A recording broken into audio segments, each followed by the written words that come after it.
Je crois pour ma part que ce que nous sommes en train de vivre est plutôt de l'ordre d'une grande bascule ou d'un grand bouleversement.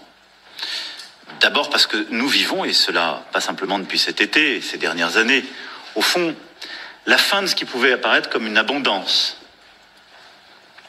Celle des liquidités sans coût, et nous aurons en tiré les conséquences en termes de finances publiques, mais le monde se réorganise. Celle de la fin d'une abondance de produits, de technologies qui nous semblaient perpétuellement disponibles. Nous l'avons vécu pendant la période du Covid, nous le revivons ici avec encore plus de force. La rupture des chaînes de valeur, la rareté de tel ou tel matériau et technologie réapparaît, la fin de l'abondance de terre ou de matière, et celle de l'eau également. Et là, nous aurons des dispositions à prendre pour tirer toutes les conséquences.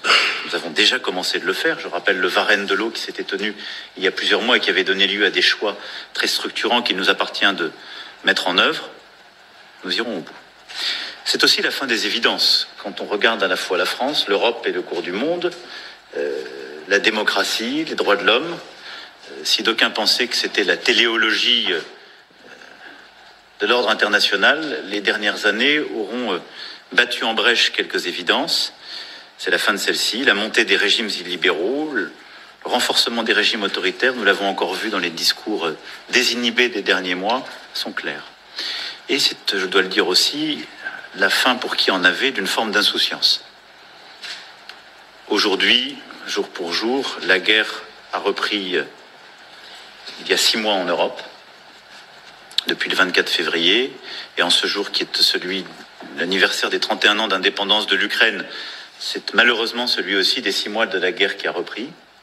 Et pour beaucoup de générations dans notre pays, la guerre était une réalité qui n'existait plus sur le sol européen.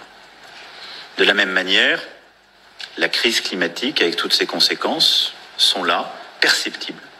Et de nouveaux risques aussi apparaissent, ces derniers jours l'ont montré, comme le risque cyber. Ce tableau que je fais là, cette fin de l'abondance, cette fin de l'insouciance, cette fin des évidences, montre que c'est au fond une grande bascule que nous vivons, face à laquelle, évidemment, nos compatriotes peuvent réagir avec beaucoup d'anxiété. Et donc, face à cela, je pense que nous avons quelques devoirs.